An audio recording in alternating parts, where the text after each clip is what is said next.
मुंबई उपनगरातल्या टॉप 9 बातम्यांचा आता आढावा घेऊया. उद्या रेल्वेच्या मध्य आणि हार्बर मार्गावर मेगा ब्लॉक, विविध अभियांत्रिकी आणि देखभालीची कामं करण्यात येणार. मुंबईतल्या तलावांनी 2 वर्षातील निच्चांकी पातळी गाठली. मुंबईला पाणीपुरवठा करणाऱ्या 7 तलावांमध्ये 65% पाणीसाठा. पुढील 3 महिन्यांमध्ये पाणी कपात लागू होण्याची शक्यता.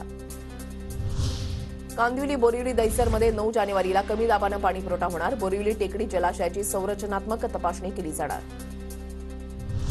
विना तिकीट प्रवास करणाऱ्यांना परिवहन विभागाचा दणका. एका दिवसामध्ये 58,000चा दंड वसूल. नव्या वर्षाच्या सुरुवातीला 945 जणांवर कारवाई. विना हेल्मेट दुचाकी चालवणाऱ्यांवर आरटीओची कठोर कारवाई. गुरुवारी दिवसभरात 3,796 जणांकडून दंड वसूल. कुर्ला रेल्वे स्थानकामध्ये 1,000हून अधिक फुकट्यांचा प्रवास. एका दिवसामध्ये 4 लाख रुपयांचा दंड वसूल. मध्य रेल्वेची धडक कारवाई.